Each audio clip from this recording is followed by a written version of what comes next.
You are listening to Leaders and Legends, a podcast featuring some of Indiana's most fascinating men and women whose impact has shaped our state, our communities, and us.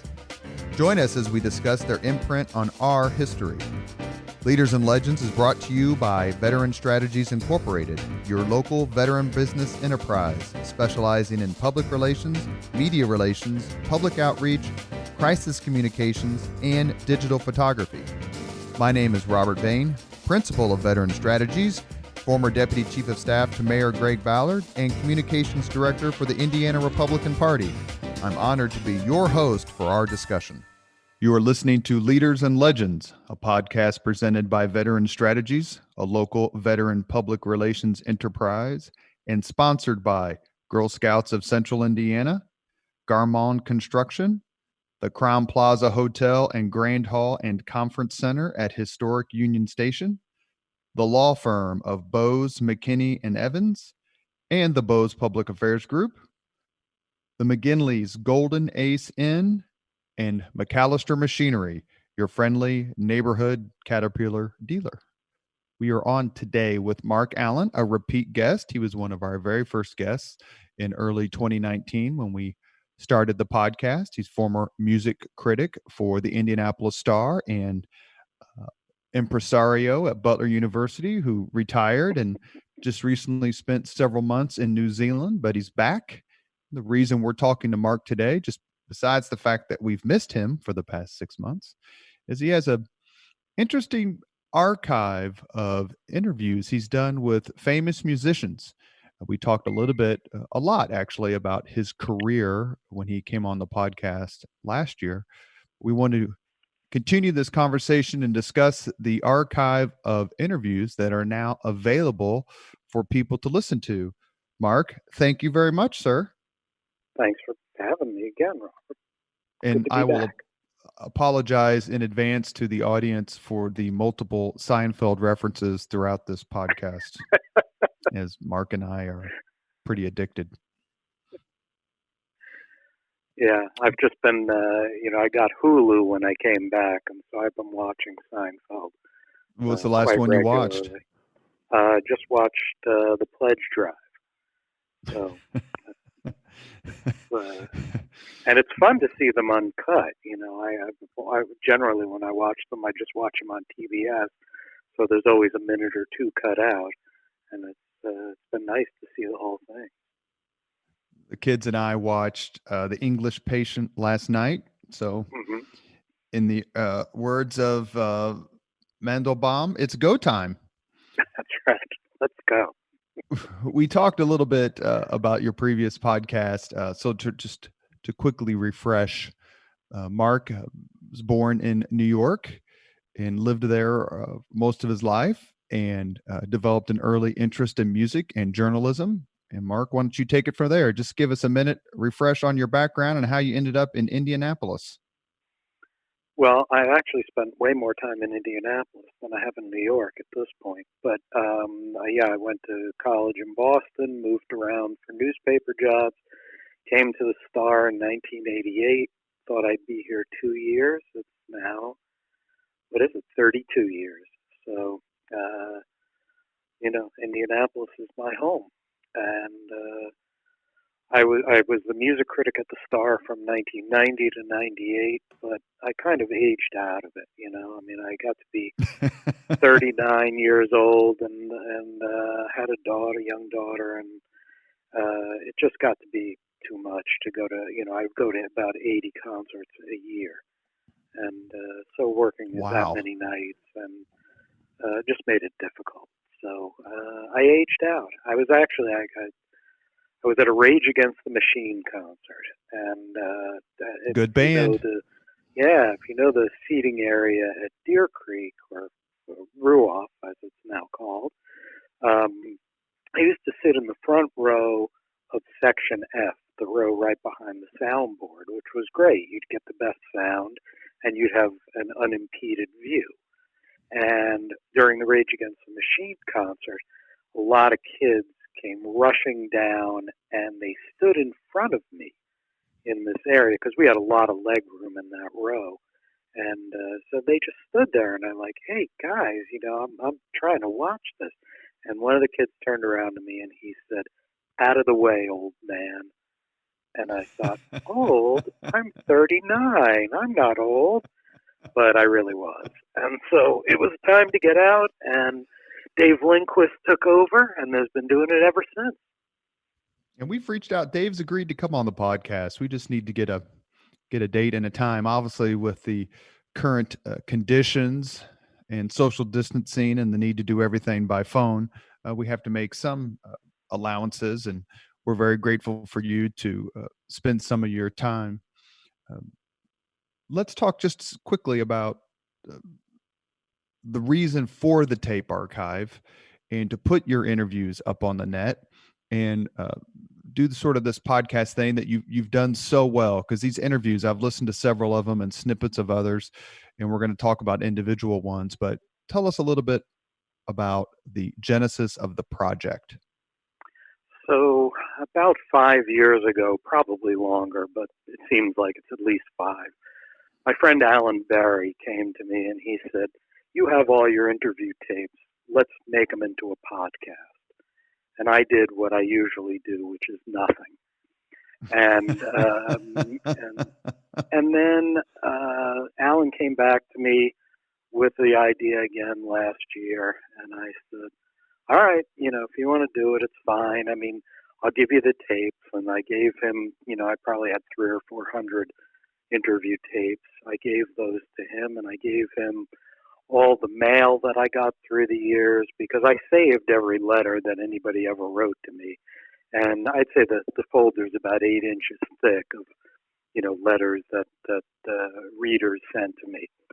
So I gave him that, and I gave him, memorabilia and all this, and he's done an amazing job just putting it together into a podcast. So basically, he goes through my interviews and cuts out a lot of my uhs and ahs and extraneous things, and there occasionally are things that I don't want people to hear. But generally, he does that. He does all the production work, and you can see the podcast. It's called the Tapes Archive, and so you can find it at thetapesarchive.com, Apple Podcasts, YouTube, and basically anywhere where you get your podcast. So it's my old interview tapes, but cleaned up by Allan and made to look a lot better than I would have done it, that's for sure. That sounds pretty familiar, doesn't it, Spangle, who cleans up all of my errors on the podcast?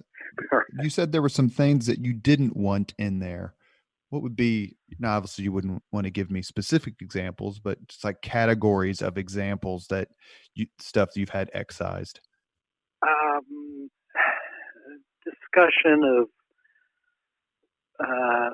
Discussion of past drug use, and the use of the N-word would be 2 things that have been excised from a couple of interviews. Actually, the drug use one I take back, because that interview is not going to air. I mean, it was a discussion with somebody nobody would want to hear from. But the N-word, it's interesting. In the 90s, these interviews generally, although not all, took place from 1990 to 1998. The things you could say that would be acceptable or at least understandable in 1990 to 1998 can get you in an awful lot of trouble in 2020. And I didn't want people I interviewed, 20 or 25 years ago Sure. to be in trouble using words that they would definitely not use today. Were all these interviews part of your job duties at the Star? So in other words, they called you to promote a particular concert or event? Because some of the names, and when people get on the tapesarchive.com, Tape archive, yeah. they will see it's not only a Rick James, but it's also a Joan Rivers. And it's not just an Ian Anderson, it's also Bill Maher. So Right. was it easy for you to put these interviews together because they're promoting something, so they're reaching out to you? Yeah, I mean, generally what happens is publicists call and they say, so and so is coming through town. Would you like to talk to them? And we would write preview stories based on the interviews. So, yeah, I mean, it was fairly easy to do all these things. Yeah. Were there people who you wanted to talk to when they came through town who wouldn't talk to you? And rock Oh, stars are sure. notoriously snotty, for lack of a better term. Well, I mean, some of them are just so big they don't have to talk to you. I mean, sure, I would have loved to have talked to Elton John, Eric Clapton, Paul Simon. I actually was supposed to talk to Paul Simon once, and he didn't call. And I sat by the phone all afternoon waiting for the call. And I had some other, people would keep you waiting. I mean, it's not a big deal to wait. And sometimes weird things would happen, like, do you remember the singer Jewel? Yeah, from Alaska, Yeah. right? Yeah, I think she was. Yeah. Anyway, she was supposed to call, didn't call, and ended up for some reason calling me at 1 a.m. and woke me up and said I've got a message from my manager saying to call you right away. I'm like, yeah, but that was about 8 hours ago. And Well, it was only anyway, 9 we did the p.m. in interview. Alaska. But that's right, probably so. Did you tell Martha it was Jake from State Farm?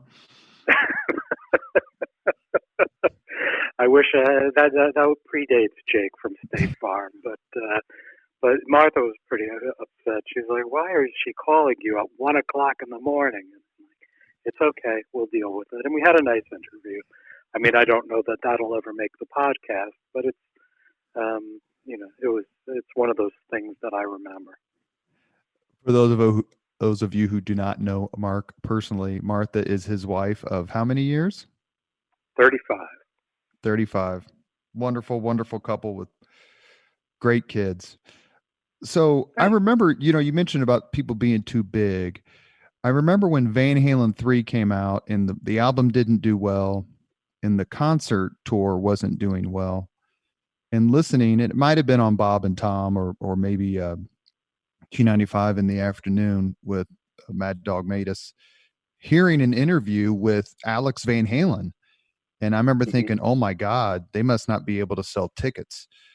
Did some of these bigger groups or personalities who were not having a successful tour or album talk to you when ordinarily they wouldn't have? Oh, yeah. I mean, there were definitely situations like that. I mean, there's a Billy Joel interview on the podcast. That was, I think, our second or third episode. And, Billy Joel was fairly huge, but at the time he was going through some troubles, I guess financial troubles and other things like that. And you wouldn't expect to get a guy like that on the phone. And I had a very nice, I mean, I think that's one of the best interviews I've ever done, actually. It's just a great conversation. He's just a super interesting guy and fun to talk to and very self-effacing. I'm trying to think of people you wouldn't normally get. Well, I'm looking in 1990. It's Neil Peart from Rush. Yeah, that was fairly standard. I mean, I talked to Neil 3 times, and another guy who was great. But I mean, they just considered that part of their duty, which was to promote their band, and so they would, they'd be happy to call. And Neil was, just a great conversationalist. I loved every talk that I ever had with him. He actually made me a Rush fan because I really wasn't the first time I was going to talk to him, and I listened to him talking, and I thought, this guy is so smart and so interesting. What am I missing in the music? And I went back and said, okay, all right, he convinced me. The other person who was like that was Peter Buck of REM. I did not like REM at the time, and interviewed him and thought, I love this guy. This guy's fantastic. And then went back and listened to REM music and said, okay, I'm just being silly. actually really good. Okay, so obviously I'm looking at your website, thetapesarchive.com, and Neil Peart is 1990, and we all know he recently passed away. You were not a fan of Rush during the 2112 Permanent Waves moving pictures era? You're kidding. No, I really missed it. I just totally missed it. For someone who loves progressive rock and amazing musicians and instrumentality, explain to me how you missed it. I'm mystified. I think Rush was maybe not considered cool or something. I mean, I don't know. I'm kind of racking my brain trying to remember what the situations were, but I just think Rush was not highly thought of when they first started, and so I didn't pay a ton of attention to them after that. So I missed all that stuff and had to go back and and relearn it later. We're a non-judgmental podcast, Marc, so we forgive you. The very first tape or podcast you post interview after your introduction is with George Carlin. Mm-hmm. And he must have been someone, whether it was Class Clown or his HBO specials, that you listened to, and I don't want to put words in your mouth, but you listened to growing up. You're a child of the 70s. Mm-hmm. And what was it like to interview him? Were you just, I mean, is it one of those things where it's like, I can't believe I'm getting ready to have a private conversation with George Carlin?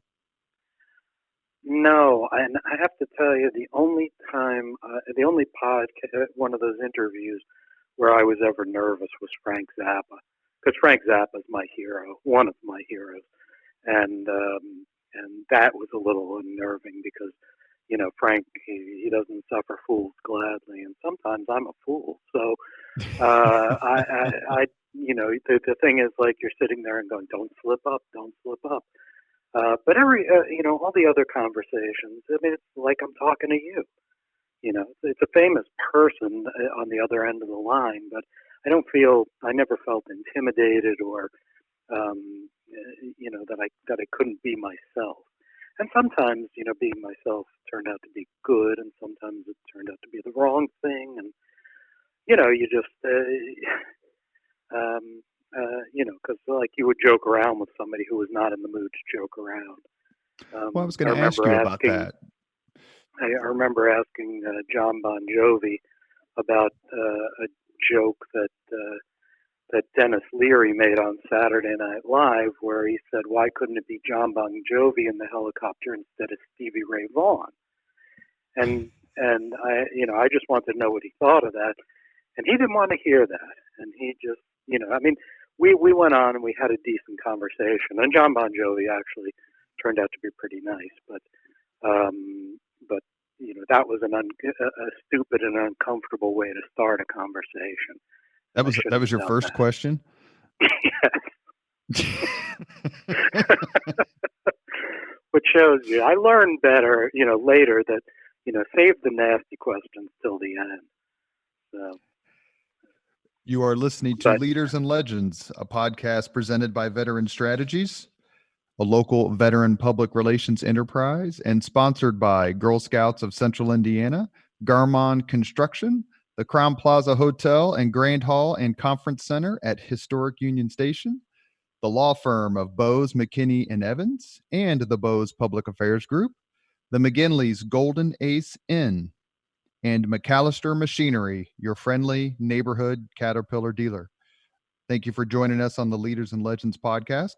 Our guest today is Marc Allan, former music critic for the Indianapolis Star, world traveler, and someone who is a good friend to many of us and has a terrific website, thetapesarchive.com, thetapesarchive.com, which are posted his interviews with celebrities and famous folks who've come through Indianapolis for one reason or another.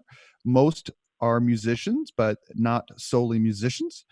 We just asked him about George Carlin, who was for those of you who don't remember him, was a 70s and 80s, especially groundbreaking comedy icon who would, quite frankly, be having a field day in 2020. Yeah, and George Carlin, I mean, people should know him if they don't. He was considered one of the three greatest stand-up comics of all time. So, who are the other two, in your opinion? Well, it wasn't my opinion. I mean, this is what people voted, but I think the other ones were oh man, was it Chris Rock and Lenny Bruce? I'm trying to remember. You know what? That's slipping my mind. If Rodney Dangerfield isn't on that list, then the list is moot. He's right up there, but yeah. Well, you interviewed another comedian who's she's posted on the website, and that's Joan Rivers. Yeah. What was it like to talk to Joan Rivers? It's 1990. She was probably on her way to come back, if my memory serves, from the being put on ice by Johnny Carson for starting her own talk show. And she was really starting to take off right around that time period on the E! Channel, along with her daughter. Was she nice? Was she gracious? Funny? She was incredibly gracious and very funny. And I think, she was always very candid. And, there's a quote in there. She says, "I always say what I think, whether it's, politically correct or not."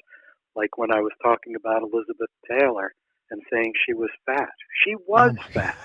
That's what Joan Rivers said, and it's just so funny. And sometimes it was fun to be on the other end with comedians who would just sometimes they would do their act or a part of their act, or they would get into a riff where they really liked where it was going. And I'm a pretty good audience, but like I remember Tracy Morgan. We had a pretty contentious beginning of the conversation. And then contentious he how? Said, I have a friend who worked for Tracy Morgan, and he told me that something about Tracy Morgan, that Tracy Morgan wasn't a very good reader, and that in some way it hooked into his character on 30 Rock. And Tracy Morgan, he just denied it up and down, and he seemed a little. I mean, unless he was acting, he seemed a little angry about it. Anyway, we kind of got off on the wrong foot, and then we were going along, and things kind of leveled off, and then he went on this riff that I'd seen him do a version of in other places, but I had never seen it before, where he started telling me that his father was Tony Dorsett and his mother was Uhuru from Star Trek. And and this thing just went off, and it was crazy, and I was dying. I mean, I was laughing as hard as I've ever laughed. So, that was really fun to be on the other end of. But Joan Rivers, I love talking to her. I mean, I think I talked to her a couple of times over the years. Just a very, very nice, very sweet lady. You mentioned earlier that most of these interviews are, I get the sense that these folks are calling you, that there's a reason they're calling you for promotion or some sort of event. Do you think that makes them behave? Like, in other words, they're nice to you, either genuinely nice or, some sort of curtain that they draw around themselves. There's their method to how they treat you. Does that make sense? Yeah, I understand what you're saying. Of course, they're going to be nice. I mean, with very few exceptions. People. I mean, I think people are generally nice anyway. But let's say they have an agenda, and the agenda is they want an article in the paper that says essentially what they want to say. And usually what they wanted to say was, "I'm coming to town. Here's where you can buy the tickets, and here's how much they are, and come see me." And back then you're talking about a newspaper, that had a circulation of close to 250,000 every day. And so, if let's say 10% of the people who read the paper read that story, it's 25,000 people. If you can sell a few extra tickets, you make a few extra bucks. That's all. So, I don't know that they were necessarily on their best behavior, and sometimes, I can be provocative and annoying at times too, and but they generally sat through that okay, and sometimes they come back at you. Did anyone ever hang up on you? Did you ever hang up on anybody? Did anybody ever hang up? I don't think so. People would sometimes say, they had to cut it off. But I think, like the George Carlin interview, if you listen to that, I think about 10 minutes in, he says, well, the interview is basically over. I can't remember how he phrased it. And I said, well, your publicist told me I was going to get 20 minutes. And it was only 10 at that point. And he said, okay. And he stayed on the phone. So, I don't think anybody hung up on me, and I don't think I hung up on anybody. My favorite stories about Axl Rose and Phil Collins and all that, and I did have Phil Collins call and yell at me over a review, but we also had a really nice conversation a few years later. So. And what was it about? These stories were in the initial podcast we did with Marc, which you can find on the Leaders and Legends podcast website. So Phil Collins, one of the biggest music stars in the world at the time, clearly, was upset at a review that you wrote. Yeah, Genesis, when they played the Hoosier Dome in 1992. And what did you write that so upset him? And how much of a, and we'll say this in a complimentary way, how much of an ego boost did you get that, Phil called me because I made him mad?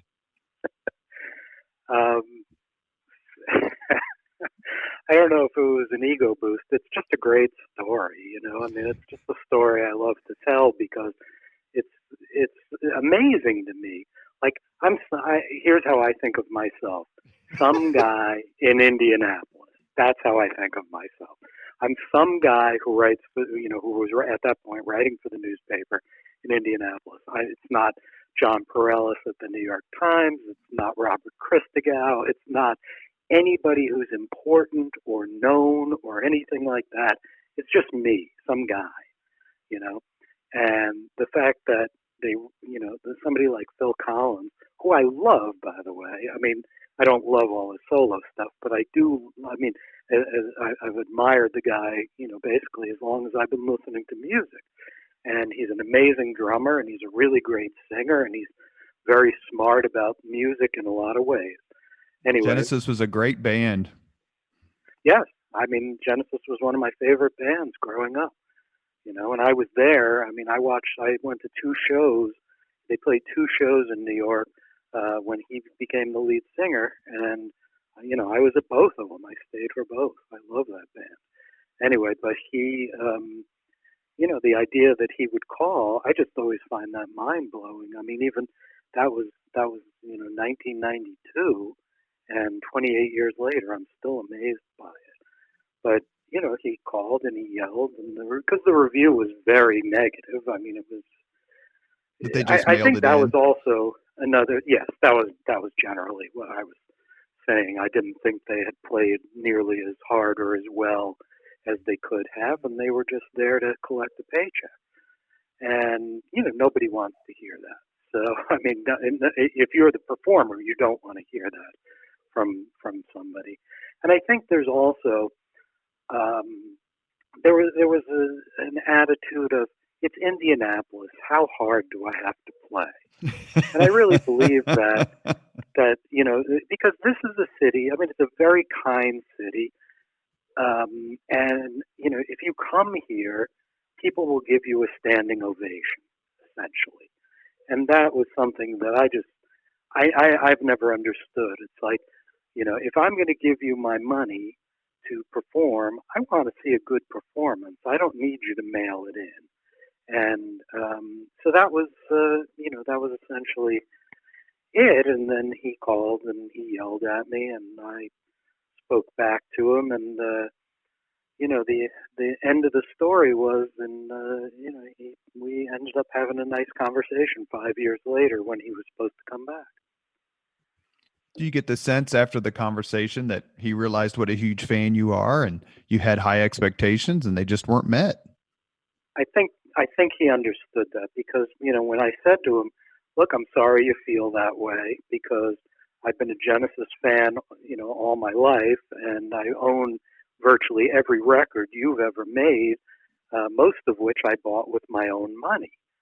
And boy, you don't want to hear that.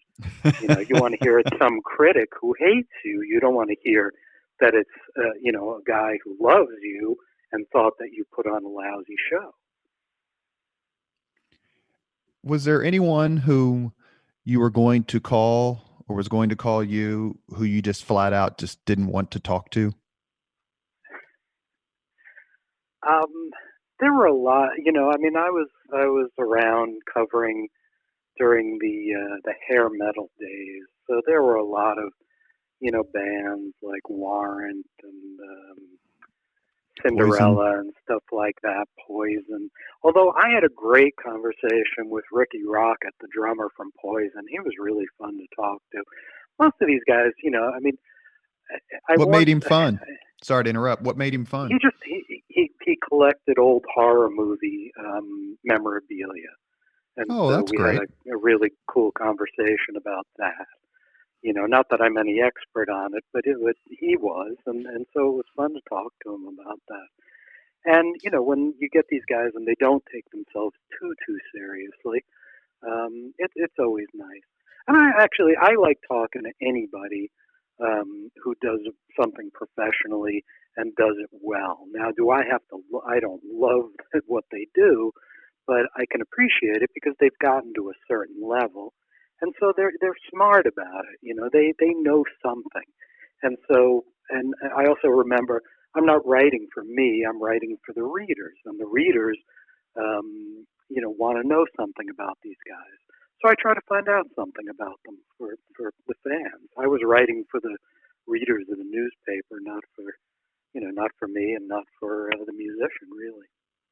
And I hate to pick on hair metal because I'm a child of the 80s, not the 70s, but some of those bands, besides kind of just being Van Halen clones, especially their guitarists, they clearly rode the MTV wave and their good looks and, kind of the same sounding songs to prominence and riches. And did some of them come off with the vibe of, yeah, I kind of know that I don't necessarily belong in the same sentence with John Bonham or Charlie Watts or, Ringo Starr or whomever. And I'm making a lot of money just by playing the same songs over and over again. So I'm not here acting like I'm some sort of world famous classical musician. So let's just have fun with it because we both know what's going on.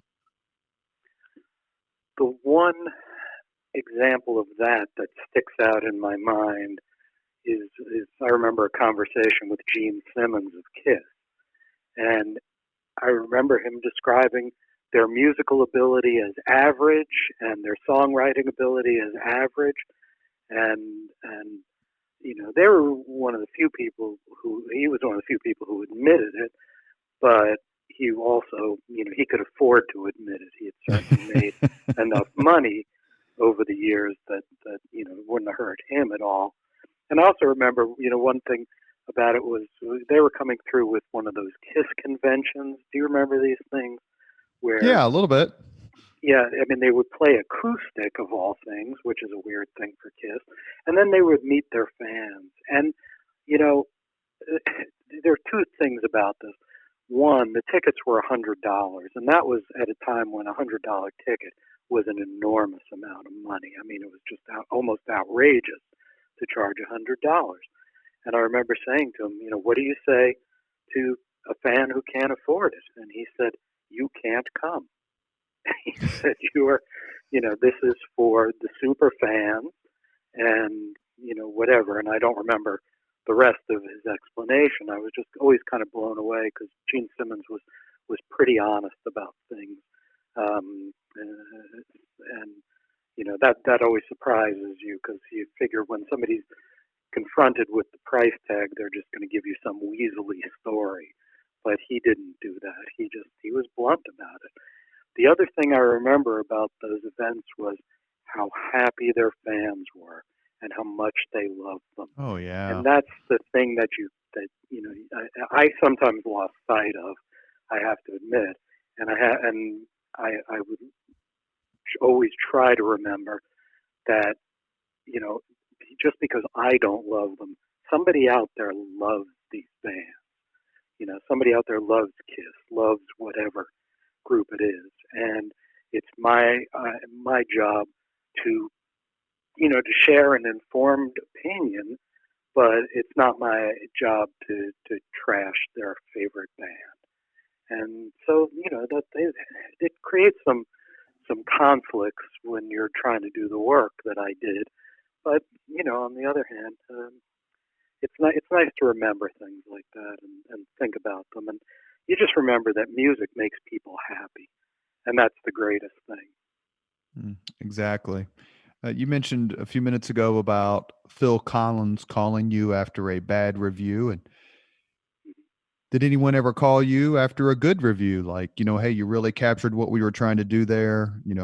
I know it's not your job to basically write our press releases, but at the same time, I appreciate the fact that you took the time to understand what we were trying to accomplish on stage.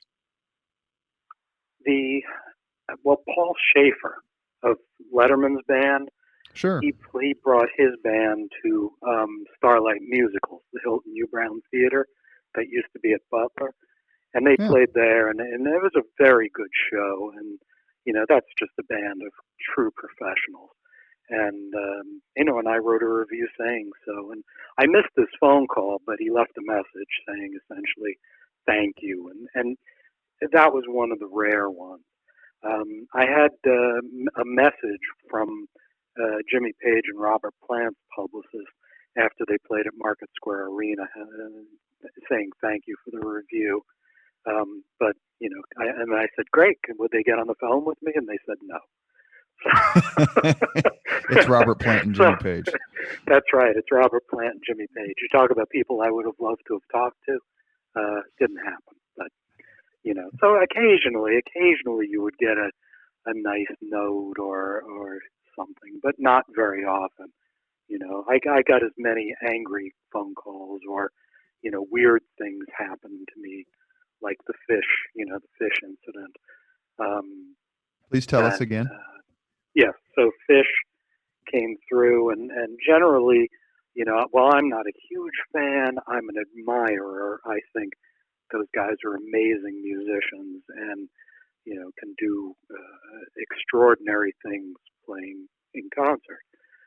But they came to Deer Creek and they played this show that was just relentlessly awful. I mean, every song was the same kind of plodding mid-tempo, just awful. I mean, it was just a terrible concert, and probably the worst concert I saw at Deer Creek in those 8 years. And so I wrote a review saying, in the words of, to borrow a phrase from Judge Judy, don't pee on my leg and tell me it's raining. That's what Judge Judy used to say.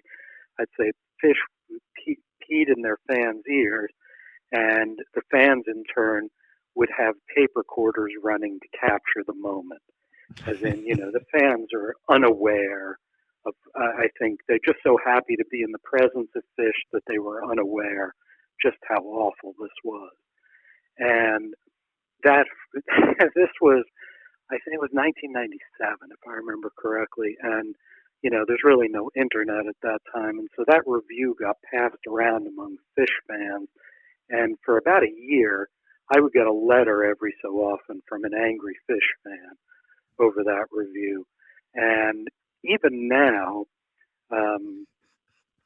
that phrase about pee on your leg and tell me it's raining, people have, at the last Fish show, or it wasn't Fish, it was Trey Anastasio, the guitarist, when he came to Indianapolis, somebody handed him a leg, as like a prosthetic leg, as if to say, here, pee on my leg, go ahead.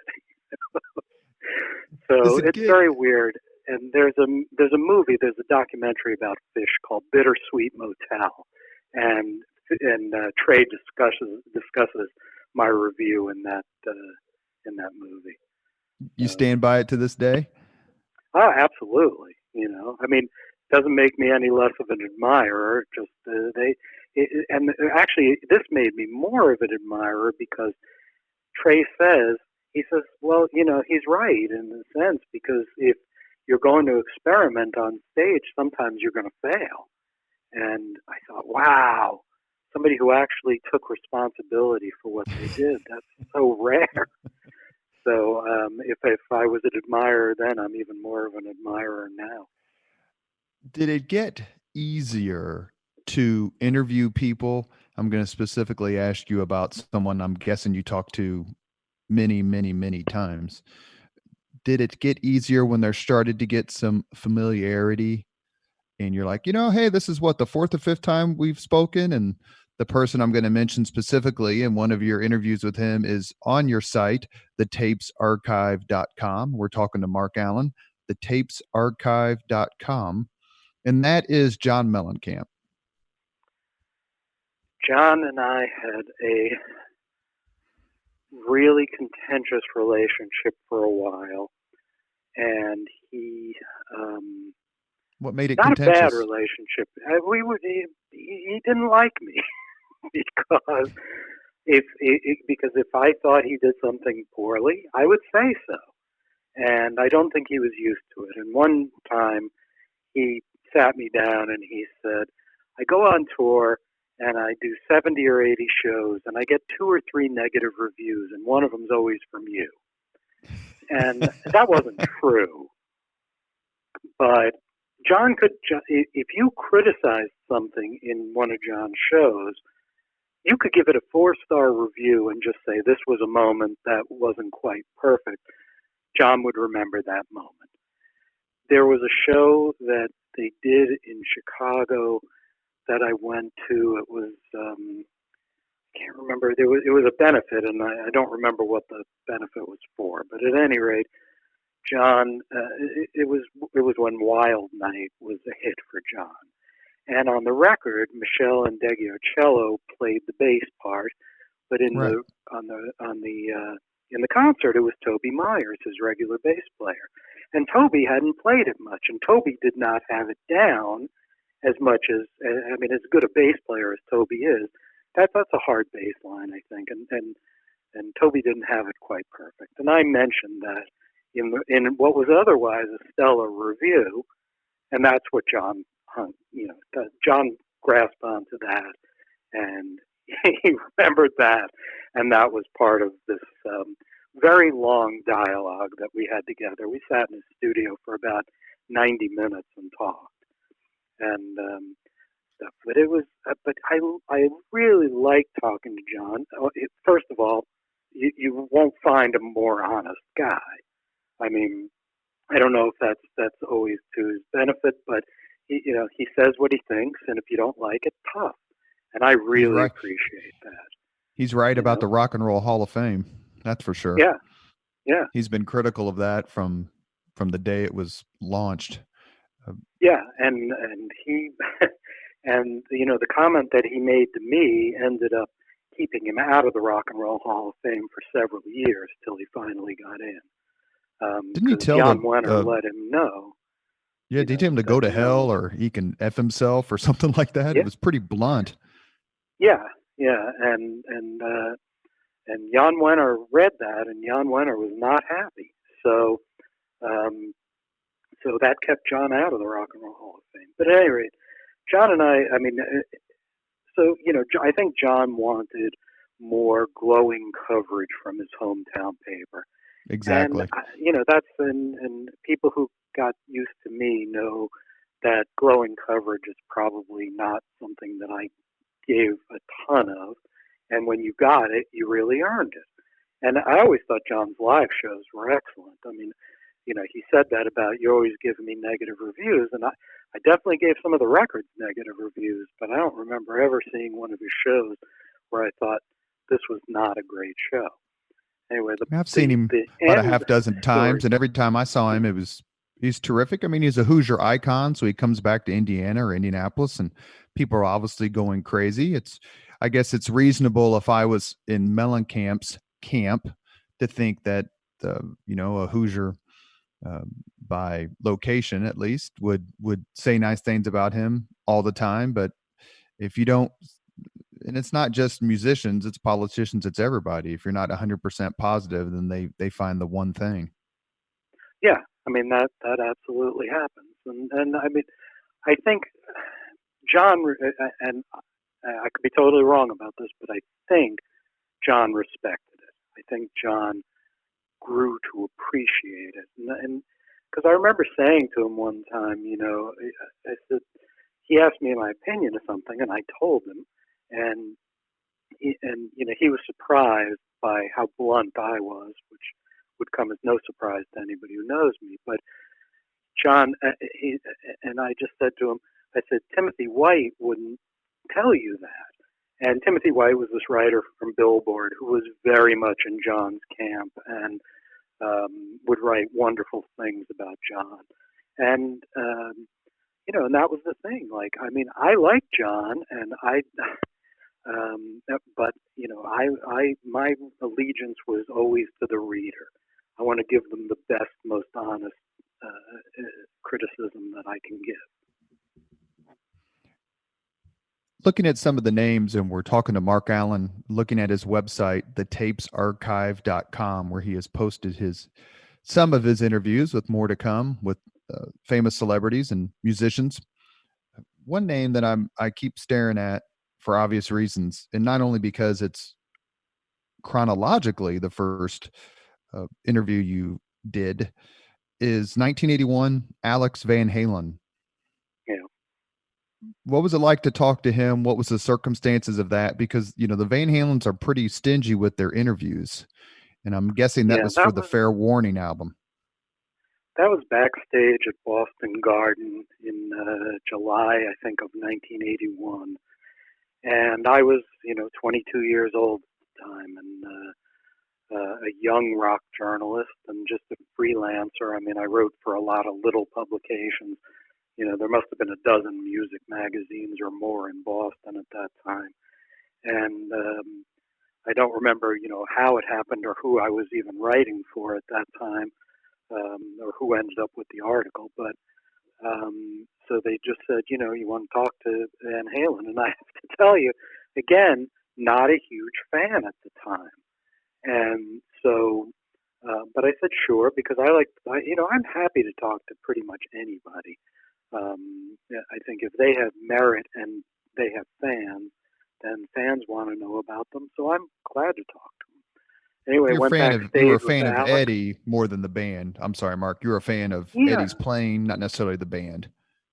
Yeah, I'd say that that's true. I mean, David Lee Roth was not well thought of. I think when the band first came out, and I certainly was not an admirer. I mean, I do like him more now, but back then not so much. And Van Halen was almost. I mean, it's funny to think of them as metal because they're not metal, but they were kind of thought of as metal, and so that was a genre that I didn't have a lot to do with. I wasn't a huge metal guy at that point. Not that I'm huge now, but I was, I can appreciate it more now. So, like somebody commented on that interview and said, oh, you were so lucky to be in the presence of a rock deity. And I thought, that wasn't the way I saw it at all. I just was going to do an interview with somebody. And the one part of that interview that I remember, and I'm not sure if it's on the interview or not, is Alex said, "What do you think of us?" I mean, he just generally, what do you think of the band? And I said, I remember saying, I'm not a huge fan of what you do, but I think you do it really well. And he said, fair enough.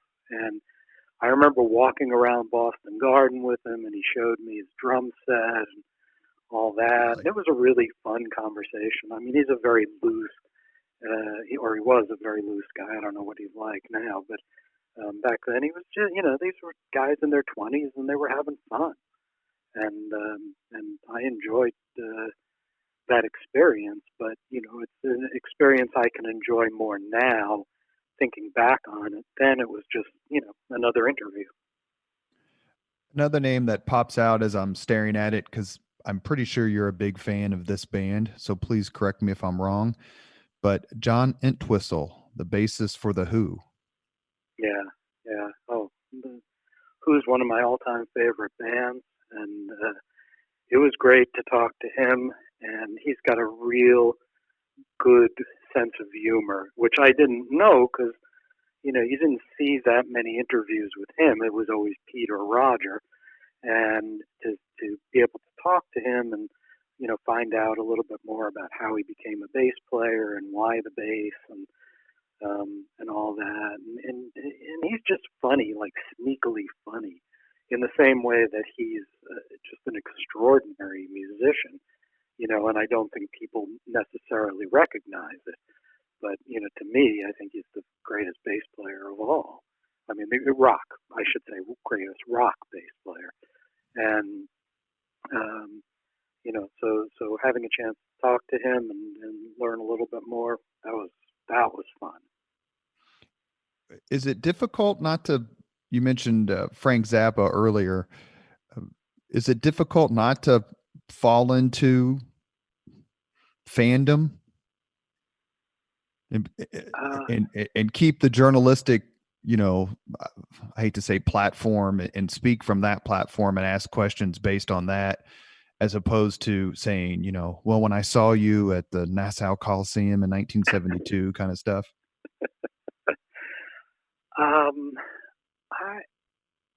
I probably, that's an interesting. I've never really thought about it. I think probably the best thing, or the most evident thing, is if I know something, if I know a lot about a band or a musician, I think it comes through, and so I think that they appreciate that. Now, did I ever? Oh, I probably lapsed into fandom very occasionally, but I don't think so. But it's just, if you listen to these, I mean, there are people I clearly know more about and am more passionate about than others. I mean, Ian Anderson from Jethro Tull. Jethro Tull was my favorite group growing up, and I knew everything about Jethro Tull. And so, my questions are probably better for him than they were certainly for Alex Van Halen or Tom Morello, who I like and enjoy, but I certainly didn't know nearly as much about them.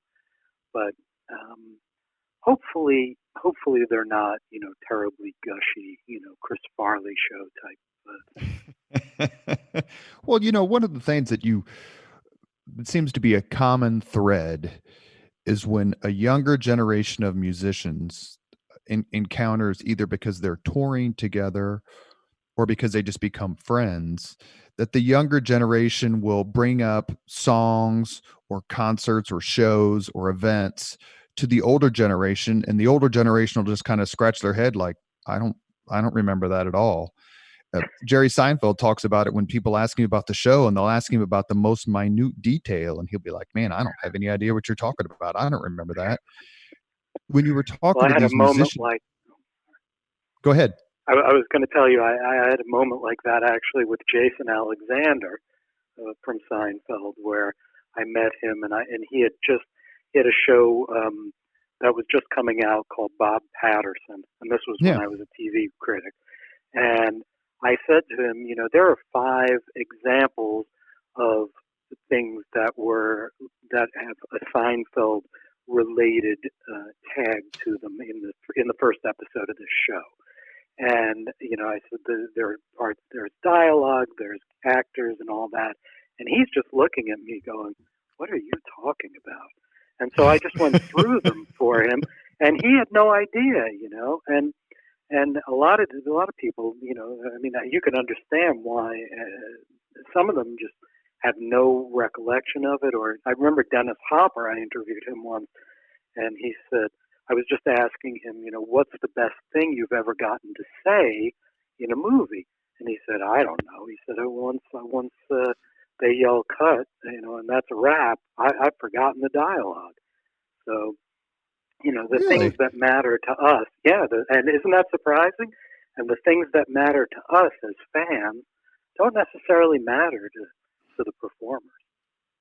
And Jason Alexander, who we all know as George Costanza, is kind of the historian of the show. If you watch the clips of him on YouTube, where he's talking about the show specifically, he can remember some pretty interesting details. And so you're jogging his memory, and he's not coming up with it. And did that happen with let's say a John Whistle or Frank Zappa or Ace Frehley or whomever, where you say, hey, do you remember that one show, or do you remember that one article? And they're like, man, you got me. I'm at I can't think of an example of that. I'm sure it happened, but I can't really think of a specific. And so let's reverse it. When they talk to you, did they bring up things or answer questions in a way that you said, man, I didn't know that? Oh, all the time. You just, I think wow is probably the word I use more than any, because I just, there's always something where they're explaining something to me, and I'm like, oh, I didn't know that, or wow, that is a phenomenal point that I had totally missed or had misconstrued or whatever. So, yeah, I mean, these interviews. That's another fun part of them, is they're always illuminating. I was always finding out something that I didn't know, and that that made me more interested in the act. Let me do one more promo, and then we'll spend the next 10 minutes, and then we'll wrap up. I should do my promo. Okay. So let me just say, you're listening to Leaders and Legends, a podcast presented by Cramerica, Krugel Industrial Smoothing. Who else? Pendant Publishing. Who else can I name, Mark? Let me think. I think the Human Fund. Made to Order. Right? Jiffy Park. The Lumbar Yard. You're listening to Leaders and Legends, a podcast presented by Veteran Strategies, a local veteran public relations enterprise, and sponsored by Girl Scouts of Central Indiana, Garmong Construction, the Crowne Plaza Hotel and Grand Hall and Conference Center at historic Union Station, the law firm of Bose, McKinney & Evans, and the Bose Public Affairs Group, the McGinley's Golden Ace Inn, and MacAllister Machinery, your friendly neighborhood Caterpillar dealer. I'm your host, Robert Vane, and we're with Marc Allan, former Indianapolis Star, a music and entertainment critic, who has a new podcast called thetapesarchive.com, and it features interviews with musicians and celebrities whom Marc has encountered over his several years in journalism. Thank you very much, Marc. Marc is just back from New Zealand and is very gracious to sit down and talk to us again. And in the future, when we re-interview author and PhD Greg Renoff for his biography of famed music producer Ted Templeman, Marc's going to join us for the interview so that we can have an actual music and industry historian and expert ask the really good questions of Greg instead of me just asking Van Halen question after Van Halen question. Thank you, Marc, very much for coming on. I'm a couple more questions, and then we'll let you go so you can go back to your lovely wife, Martha, who I believe Marc and Martha's first date was a Pink Floyd concert in New York City. That's right. Yep, in 1980. February 28th, 1980. We went to see The Wall. I took her to see The Wall. And it was all downhill from there because, I mean, how do you get a better date than that?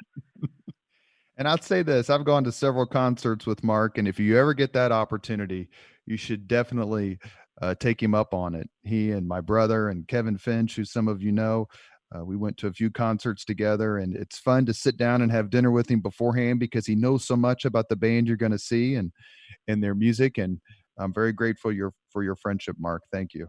Yeah, right back at you. If you could interview anyone and ask about their songs or their background, whom you haven't interviewed.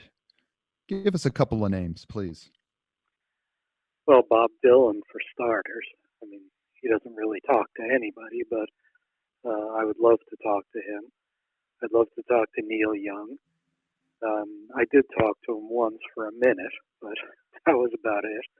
Why only a minute? He was doing a press conference for Farm Aid, and so I got to ask him essentially one question, and it was a question that I wanted to know the answer to. It wasn't anything for publication, but if you remember, they used to have concerts at the tennis center down by IUPUI, right? So he played there, and he played there with his country band, the Shocking Pinks. And they did a song, this 17-minute song called Ordinary People. And I was absolutely mesmerized by it. And it never appeared on an album at that point. And that's what I wanted to know. When will we get a recording of that song? And it did come out. It's a while now, but that song finally came out. So that's what I wanted to know. It was a completely selfish question, but, that was it. But yeah, Bob Dylan and Neil Young are probably two of them. And at Page and Plant, I would have loved to have had a moment to talk to them. I mean, I've seen Robert Plant on talk shows, and he's a really good guest. So he would be fun. I think Roger Waters would be really interesting to talk to as well from Pink Floyd. So those are probably four people I'd love to talk to. And you know who I hate to say this because I'm such a fan, who appears based on when I've seen it, videos of it or whatever, who's just an awful interview because he's so incredibly undisciplined, and that's David Lee Roth. It's like he doesn't even answer the question. How could you handle someone, forget that it's him, but just anyone like that who you're trying to have a conversation with, a meaningful conversation that you're going to translate and transcribe for your readers? How do you handle that? There are guys who completely go off the rails, and actually Sammy Hagar is also somebody sort of like that, where you could ask Sammy a question, put down the phone, go get a pizza, come back, and he's still answering the question. A delight, he was really fun, but you've got to be able to, you're going to navigate a very long and winding road to get to the point. I guess if I had an interview subject like that, and didn't have too many of them, but if I did, I just tried to steer them to the point, or would interrupt or something like that. My favorite story, and this is a guy I don't think you've heard of, it was a guy named Herman Brood. Ever hear of him? Unless he's related to the Hermits, no. No. So Herman Brood was this. I think he was from Holland, and he came along in the 70s, and he had a couple of very minor radio hits. But he came through Boston, and I was writing for this publication, this just small music magazine, and so I went to the hotel to interview him, and this is one of the most bizarre evenings I've ever spent, because when I got there, I got to his hotel, and he had posted a picture of himself on the hotel door. Okay, so his hotel room has a picture of him, and the door is slightly open. So I knock on the door, and nobody answers, and so I kind of push the door in, and Herman is behind the door, and he's kind of hiding. And I'm thinking, this is really weird. Anyway, we sit down, and I turn on the tape recorder, and I say, I want to ask you about, and I didn't even get the question out, and he started talking. And he talked for 90 minutes. And I kept trying to interrupt him. And 90 minutes straight? 90 minutes, yes. Yeah. I tried to get him to, on track, or to just interrupt him to ask him something. And finally I said to him, "You don't need me here, do you?" And he said, "I could easily do this interview without you." And this guy was such a character. I mean, he claimed that he had done heroin 10,000 times, and he was just, I mean, he was all over the map on everything. But he was an interesting musician. I mean, I liked the records, the two records he made that I heard. I think he made others, but I only remember hearing two of them. And that was just, one of the more bizarre situations I was ever in. A lot of the interviews, I mean, the overwhelming number of them were done on the phone. But, that one, especially when I was a kid and I was in Boston doing this, most of the interviews were in person. So that was were the Stones just too big for you to, or McCartney? I mean, I'm trying to think of some of these gigantic names. You mentioned Page and Plant, but some of these other, maybe even Garth Brooks in a different kind of musical genre where they're just like, we don't need to talk to you, so we're not talking to you. Garth Brooks did a press conference once when I covered him, and he was always pretty gracious about spending time with the media, but in a collective group, not in an individual situation. You weren't getting him on the phone. At least, I mean, I'm sure if you were at the New York Times or the LA Times or something, or the Washington Post, you're getting him on the phone. But in Indianapolis, that wasn't going to happen. You mentioned the Beatles. McCartney, when he came through here, he did press conferences again, just like Garth Brooks did. Ringo would give you 5 minutes. So you got on the phone and you had 5 minutes, and that was it. So I have an interview like that. And, I mentioned my partner in this venture, Allan, who does all the work on the podcast to get it up and running. Allan, I've been trying to say we should run the Ringo interview, and he's like, but it's 5 minutes. And so we'll figure out how to get it on there at some point. But so I have talked to Ringo. I've talked to Charlie Watts a couple of times, and Bill Wyman of the Stones. And actually, Darryl Jones, the bass player, I interviewed the first week when he started playing with the Stones after Bill Wyman left the group. Yeah, and that was kind of fun, because the first, basically I talked to him after the first show that he ever did with the Stones. And, that's kind of fun to hear about. Hopefully that'll, make it onto the podcast at some point. So, I mean, some of these people are just, they're just too big. They don't do interviews, or they do interviews with, Rolling Stone or the New York Times, and that's about it. We have 2 more questions and we'll wrap up the podcast. And I've been watching a lot of these lately, and I'm a huge fan. I mean, times have changed, as you alluded to earlier in the podcast, and how someone acted in the 90s isn't how they act today, or what they say in the 90s. I am a huge fan of Howard Stern as an interviewer. Mm-hmm. He gets his interview with Paul McCartney is absolutely terrific. I mean, he gets the A-list people on his show. He just flat out asked McCartney, who broke up the Beatles, and McCartney said John Lennon did. And so he kind of asked the questions that me as a listener or viewer want to hear answered. Who are some of your favorite rock or music interviewers? Well, Howard Stern is a great interviewer. I think he would be an even better interviewer if he would listen a little bit more. I think he interrupts quite a bit, and he could get even more out of people. But that said, the guy's just phenomenal. And I think Marc Maron does a great job. I love his podcast, WTF.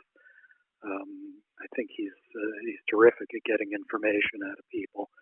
And people, the thing is, people go on both of those shows and they know what they're getting into. Mm-hmm. When they call a guy in Indianapolis they don't know what they're getting into. I think they're expecting, somebody who's going to ask baseline questions and simple things and stuff. And so I think if I ask the questions that that Howard Stern or Marc Maron asked, I wouldn't get the answers that they get, because I don't think people are going to be as revealing to a guy in Indianapolis as they are to national audiences when they know millions of people are listening. Now, because I can remember, I interviewed Yoko Ono and asked her about breaking up the Beatles, and I wish I could remember exactly what she said, but basically, it was a little bit of a denial. It was a little bit of, kind of all over the map sort of thing. And now Yoko's obviously not Paul, but you don't get necessarily you won't get the same response or the same kind of response, being me versus being, two really well-known interviewers. Eddie Trunk is another example. Yeah, I don't know that one. Eddie Trunk, who does a lot of rock, he's more of a heavy metal, but he gets terrific guests on there. And, a lot of his questions are about new music. Quit playing your old stuff. I want to hear something new. But he's able to get the people on. And the last question I have for you, because he wants new music, but a lot of fans don't want new music. They want the hits. And yeah, that's a fair point. The last question I wanted to ask you, because I was wondering if you mentioned press conferences where everyone's shouting questions and you get to hear everything that everybody's asking and hear all the answers. But for all these interviews with people like John Entwistle and Alex Van Halen and Izzy Stradlin and John Mellencamp and Joan Rivers and George Carlin, all the ones that are on your website, did you ever get any help from a fellow music critic or interviewer who says, hey, ask him about this, or, hey, Marc, did you know about this? I know you're getting ready to talk to Mellencamp. Ask him about this. Oh, probably. I'm sure that I had people making suggestions, or fans sometimes. When I was doing the job, there was not a lot of internet, and there wasn't really much email either. But email started coming in later late in the process, probably '97 or so. And so I would get emails from fans sometimes who wanted, a question asked or something like that. But what I was always trying to do was to gather information, to be able to tell a good story about the artist and what the artist was up to and what the fans might be interested in. And that was really my goal. If you go on YouTube and you read the comments on these interviews, the overwhelming majority of them are really nice, but some of them are saying like, what a stupid interview. Why didn't he ask about X, Y, and Z? And it's like, you have to understand, who am I? I'm doing these as a newspaper writer, writing for a general audience, and I'm just trying to get a good story. And I can't spend, 20 minutes asking about the drum solo or how you got the sound on such and such a song. I have to get my story. And a lot of these interviews, not all of them, but a lot of them were timed. So, I had 15 minutes or 20 minutes, or, sometimes I was lucky and got a half hour with somebody. But, generally I was just trying to give people, get the best information I could in the time I had. You retired from doing this several years ago, but since the time you retired and stopped interviewing people like this, musicians and celebrities, is there anyone you would like to have interviewed? You mean just anybody in the world? Anyone since We can make it anyone in the world, or we could make it someone kind of in this genre, but you've stopped interviewing people. But if they say, Marc, Allan, come out of retirement for this 30-minute interview and you get to choose anyone, whom would you choose?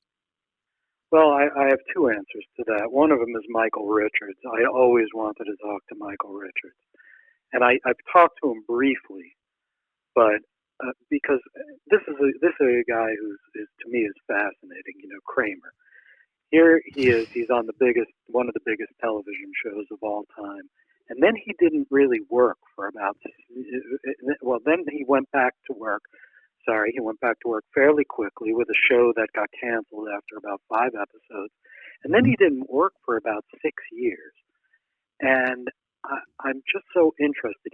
There's something about he became Kramer. Guy. Yeah, right. But he was, and until he had his moment of infamy on that comedy club stage, he really was not out there in the public at all. And I'm just, when I met him, I said to him, why did you do this show? Why it was I think it was called the Michael Richards Show, right? He was a detective, as I recall.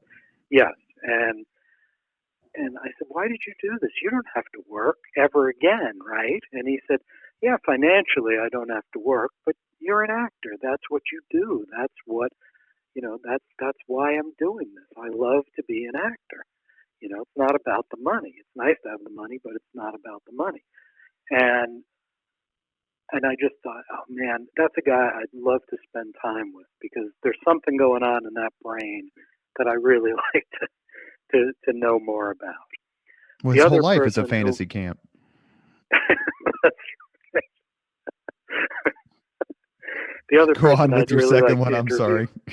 Yeah, no. The other person I'd like to interview again is Izzy Stradlin, because a lot of, if you listen to that interview that's on the website, you'll hear me telling him that I would love to, when he's back off tour, I would love to come up to Lafayette and drive around with him and have him talk about the places that he used to hang out and the memories that he has of Lafayette. And I asked him about that, and he said, well, let's see if we can arrange it. And it never got arranged for whatever reason. I don't really remember what happened, but I'd love to know what happened, because really, he's been out of the public eye for probably 20 years or more.